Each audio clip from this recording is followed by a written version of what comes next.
எல்லாருக்கும் வணக்கங்க. நான் டாக்டர் கார்த்திகேயன். அதாவதுங்க நம்மளுக்கு மாரடைப்பு வரத்துக்கு ஏற்படுறதுக்கு காரணம், இதயத்துக்கு செல்லக்கூடிய ரத்த ஓட்டம்ல பிளாக் ஏற்படுது. அதனால ரத்த ஓட்டம் இதயத்துக்கு கிடைக்கல. அதனால இதயம் செயலிழந்து போய் மாரடைப்பு ஏற்படுதுங்கிறது நம்மளுக்கு இதுவரைக்கும் தெரிஞ்ச விஷயம். ஆனா, இப்ப ரீசென்ட்டா நடந்த சில ஆராய்ச்சிகள்ல, அதாவது 5 நாளைக்கு முன்னாடி பப்ளிஷ் பண்ண இந்த ஆராய்ச்சி முடிவுகள் அப்படிங்கிறது உண்மையிலேயே ஷாக்கிங்கான ஒரு விஷயம். எல்லாருக்குமே அதிர்ச்சி ஏற்படுத்தக்கூடிய விஷயமாவும் இருக்கு. அதே சமயம் நம்ம எந்த அளவுக்கு கேர்லெஸ்ஸா அஜாக்கிரதையா இருக்கிறோம் அப்படிங்கிறதையும் இந்த ஆராய்ச்சி நம்மளுக்கு காட்டுது. Welcome to our channel doctor Karthikeyan. First இது என்னங்கிறத சொல்லிடுறேங்க. அதாவது என்னோட சேனலை ரெகுலராக பார்க்குறவங்களுக்கு தெரியும். பட் தெரியாதவங்களுக்கு இப்போ எப்படி எல்லா உறுப்புகளுக்கும் ரத்த ஓட்டம் தேவையோ அதே மாதிரி இதயத்துக்குமே இதயத்தோட சுவர் புறத்தில் இருக்கக்கூடிய பகுதிகளுக்கெல்லாம் அந்த தசைகளுக்கெல்லாம் ரத்த ஓட்டம் தேவை. அந்த தசைகளுக்கு போகக்கூடிய இரத்த குழாய்களில் ஒரு குழாயில் அடைப்பு ஏற்படும் போது, ஒரு குழாயோ அல்லது 2-3 குழாயோ அந்த குழாயில் அடைப்பு ஏற்படும் போது அதனால் உருவாகக்கூடியது ஹார்ட் அட்டாக். அந்த அடைப்பு அப்படிங்கிறது எப்படி ஏற்படுங்க? அது ஒரு கட்டி, ஒரு கிளாட். இந்த கிளாட் எப்படி ஏற்படுது? ஃபஸ்ட்டு உங்களுக்கு சர்க்கரை நோய் இருக்குது, இல்லை ரத்த அழுத்தம் அதிகமாக இருக்குது அப்படின்னா முதல்ல இந்த சுவர்களில் எங்கேயாவது புண்ணு வரலாம். சர்க்கரை அப்படிங்கிறது அரிக்கக்கூடிய தன்மை வாய்ந்தது. இதனால தான் சர்க்கரை நோயில் சர்க்கரையை கட்டுக்குள்ளே வச்சுக்கிறதுக்கான காரணம், இந்த அரிக்கக்கூடிய தன்மை வாய்ந்தது சர்க்கரை இரிட்டேஷன் காஸ் பண்ணி புண்ணு ஏற்படுத்திடும் ரத்த குழாய்களுக்குள்ள. இப்போ இந்த புண்ணு ஏற்பட்டுச்சுன்னா அந்த புண்ணு மேலே போய் என்ன படியுங்க? முதல்ல அந்த புண்ணை ஆற்றுவதற்கு தேவையான பிளேட்லெட்டு, பல செல்கள் அங்கே போய் படியும். இந்த செல்கள்லாம் போய் படியும் போது கூடவே சில அதிகமாக கொழுப்புகளும் உங்கள் உடம்புல இருந்துச்சுன்னா அப்படியே போயிட்டே இருக்க கொழுப்புகள், இங்கே ஒரு அடைப்பு இருக்குது, யார் இங்கே ஏதோ ஒரே கூட்டமாக இருக்குப்பா அப்படின்னு சொல்லிட்டு இந்த கொழுப்புகளும் உள்ளே போய் சேர்ந்துக்கும். இப்படியே ஒவ்வொன்றா ஒவ்வொரு செல்லாக போய் என்னப்பா கூட்டமாக இருக்குன்னு போய் சேர்ந்து இங்கே எல்லாம் போய் சிக்கிக்கும். ஒன்ஸ் உள்ளே போன உடனே டபக்குன்னு போய் குணா கேவுக்குள்ளே போய் சிக்கின மாதிரி சிக்கிக்கும். இப்போ அப்படியே சிக்கி ஒரு பெரிய கிளாட்டாக ஆகும்போது அப்போ மொத்த இரத்த குழாயும் அடைபடுது. மொத்த இரத்த குழாயும் அடைபடும் போது உங்களுக்கு அந்த இதயத்துக்கு அந்த சுவர்களுக்கு அந்த பகுதிக்கு போக வேண்டிய ரத்தம் போகல. அப்போ அந்த ஒரு பகுதி மட்டும் இறக்க ஆரம்பிக்குது. அப்படி இறக்க ஆரம்பிக்கும் போது இதயம் தாறுமாறா துடிக்க ஆரம்பிச்சு மாரடைப்பு ஏற்படக்கூடிய வாய்ப்புகள் உருவாகுது. கரெக்டா? இதுதான் மாரடைப்பு. இப்போ இந்த செல்கள் இருக்கு பாத்தீங்களா, இந்த கிளாட்டு, இந்த இரத்த கட்டு இருக்கு பாத்தீங்களா, இந்த ஒரு ஆராய்ச்சி ஒன்று ரீசெண்டாக நடத்தப்பட்டு அதுதான் இப்போ 5 நாள் முன்னாடி பப்ளிஷ் ஆச்சுன்னு சொன்னேன்.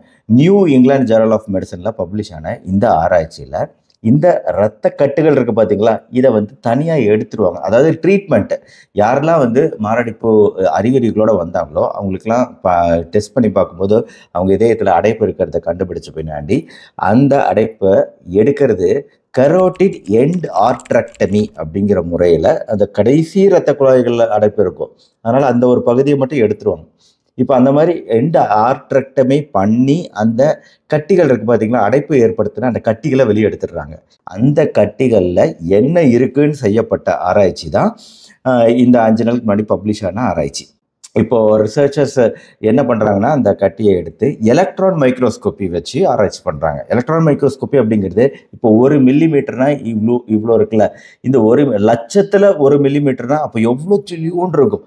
அவ்வளோ சின்ன பார்ட்டிகளை கூட கண்டுபிடிக்கக்கூடிய திறமை வாய்ந்தது தான் எலக்ட்ரான் மைக்ரோஸ்கோப்பி. நார்மல் மைக்ரோஸ்கோப்பி ஓரளவுக்கு பெருசாக்கி காட்டும்னா, எலக்ட்ரான் மைக்ரோஸ்கோப்பி மில்லியன் மடங்கு, ஒரு 10 லட்சம் மடங்கு பெருசாக்கி காட்டும் நம்மளுக்கு.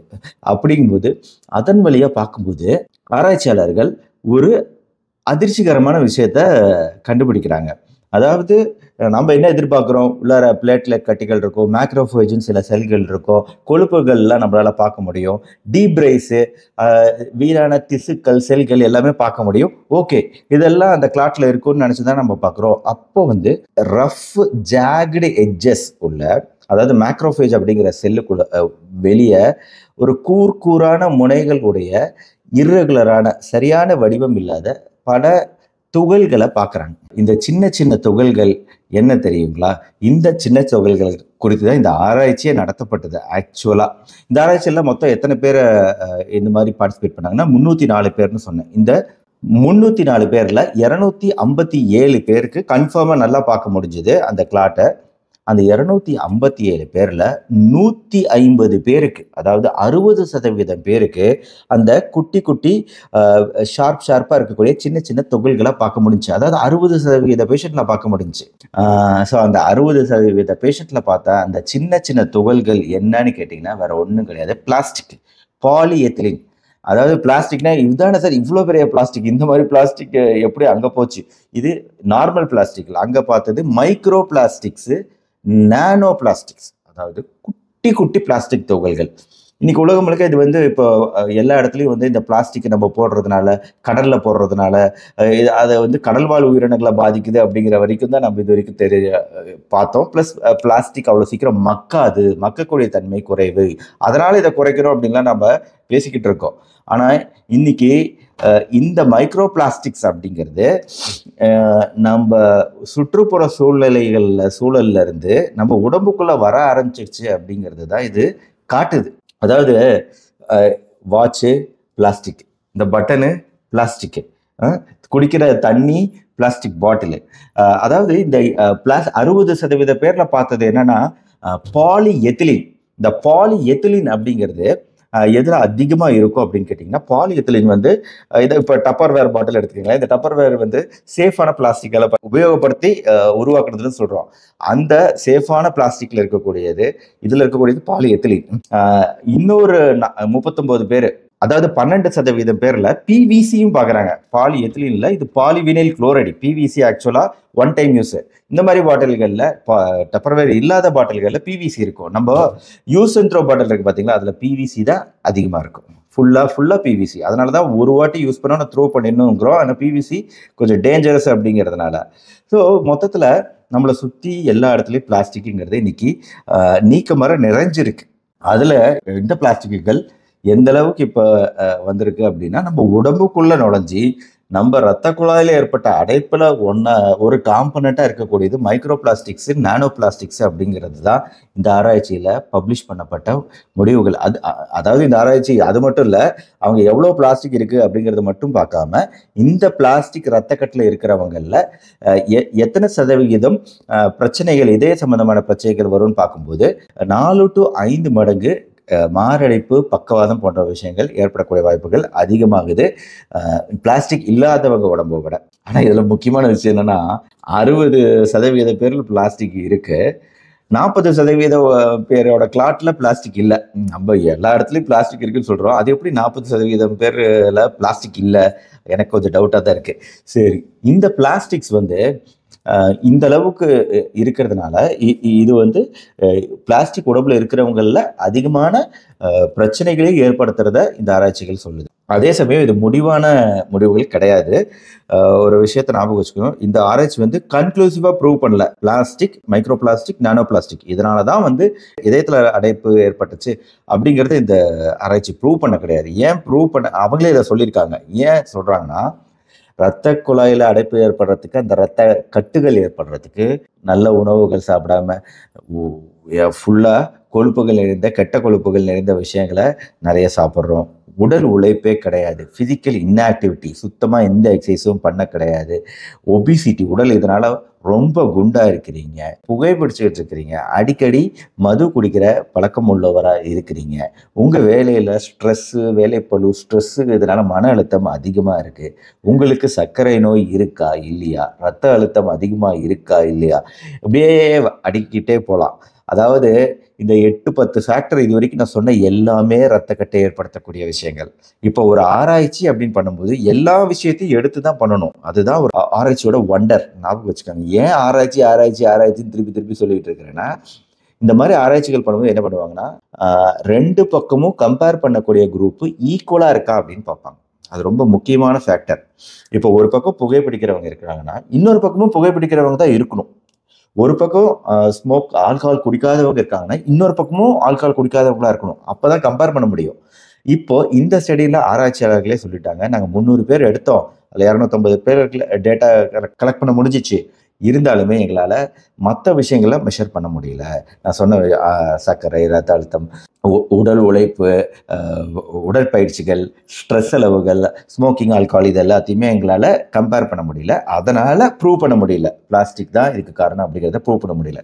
ஒருவேளை 2 குரூப்லையும் ஈக்குவலாக இந்த ஃபேக்டர்லாம் இருந்து பிளாஸ்டிக் அதிகமாக இந்த குரூப்பில் இருக்குது அப்படின்னா நம்ம ஓரளவு பிளாஸ்டிக்னால ரத்த குழாயில் அடைப்பு ஏற்பட்டுருச்சு அப்படின்னு சொல்லி நம்ம சொல்லலாம். அப்படி கிடையாது, இது வரைக்கும் சொல்லலை. இருந்தாலும் இந்த ஆராய்ச்சி உண்மையிலேயே ஒரு மைல்கல் ஆராய்ச்சின்னு தான் சொல்லுவேன். இது ஒரு எச்சரிக்கை, அபாய சங்கு ஊதிடுச்சு இந்த ஆராய்ச்சி. இனிமேல் அடுத்தடுத்து நிறைய ஆராய்ச்சிகளும் நடத்தப்படும். ஒருவேளை இவங்க சொல்கிற மாதிரி அந்த 4 மடங்கு ரிஸ்க் அதிகமாக இருக்குது அப்படின்னா, இன்னும் அடுத்தடுத்த ஆராய்ச்சிகள் அது ப்ரூவ் ஆச்சுன்னா கண்டிப்பாக உலக அளவில் இது ஒரு மிகப்பெரிய பிரச்சனை. நம்ம பிளாஸ்டிக்கை இது வரைக்கும் சுற்றுப்புற சூழ்நிலைகளுக்காக பார்த்தோம். ஆனால் பிளாஸ்டிக் அப்படிங்கிறது நம்ம உடம்புக்குள்ளாரே இப்போ வரக்கூடிய அளவுக்கு ஆகிப்போச்சு. அந்த அளவுக்கு பிளாஸ்டிக் பொல்யூஷன் நம்ம வாழ்க்கையோடு சேர்ந்து போச்சு. அதனால நாம் பிளாஸ்டிக் பொருட்களை தவிர்க்கிறது அப்படிங்கிறது நீட் ஆஃப் த அவர். இன்னைக்கு அதை பண்ணியே ஆகணும். பிளாஸ்டிக் பதிலாக நம்ம கிளாஸ் யூஸ் பண்ணலாமே, கிளாஸை டம்ளரில் தண்ணி குடிக்கிறது அப்படிங்கிறது நம்மளை ஓரளவு பாதுகாக்குமே. முடிஞ்சளவு கிளாஸ் யூஸ் பண்ணலாம்.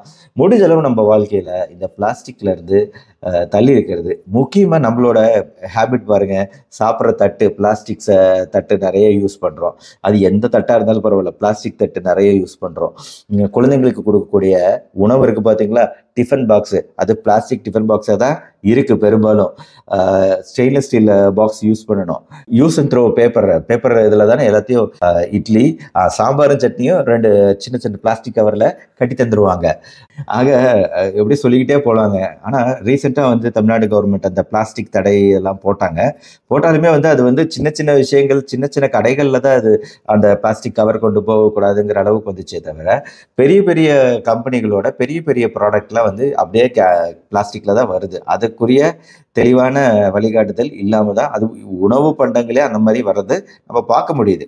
இப்போ எண்ணெய் பிளாஸ்டிக் கவரில் தானே போட்டு வருது. கரெக்டாக இல்லைங்களா? ஸோ நம்ம உபயோகப்படுத்தக்கூடிய எண்ணெய் அப்படிங்கிறது கூட பிளாஸ்டிக் மூலமாக தான் வருது. நம்ம டெய்லி எண்ணெய் யூஸ் பண்ணுறோம். அப்போ எண்ணெய் ஓரளவு செக்கிலேயே அரைச்சி நம்மள யூஸ் பண்ணலாமா? பாசிபிலிட்டி இருக்குது. அதாவது உங்களால் முடிஞ்சால் பல விஷயங்களை பண்ணுங்கள். உங்களை பாதுகாத்துக்க பாருங்கள். பிளாஸ்டிக் அப்படிங்கிறது ஒரு பெரிய அளவில் ஒரு பெரிய ரிஸ்க் ஃபேக்டராக தான் பார்க்கப்படுது. பெரிய அளவில் இன்னும் இப்போ ஃப்யூச்சரில் இதோட ரிஸ்க் எந்த அளவுக்கு இருக்குங்கிறதும் வர வாய்ப்பு இருக்குது. அதனால் பிளாஸ்டிக்கை அன்றாட வாழ்க்கை முறையிலிருந்து முடிஞ்சளவு தவிர்க்க பாருங்கள். முக்கியமான இந்த விழிப்புணர்வு பதிவை உங்கள் ஃப்ரெண்ட்ஸ் அண்ட் ரிலேட்டிவ்ஸ்க்கு ஷேர் பண்ணுங்கள். இந்த வீடியோ பிடிச்சிருந்தா லைக் பண்ணுங்கள். நம்ம channel doctor Karthikeyan daily follow பண்ணுங்கள். தொடர்ந்து இந்த மாதிரி மருத்துவ தகவல்களை பார்க்க மறுபடியும் நாளைக்கு பார்ப்போம். நன்றி, வணக்கம்.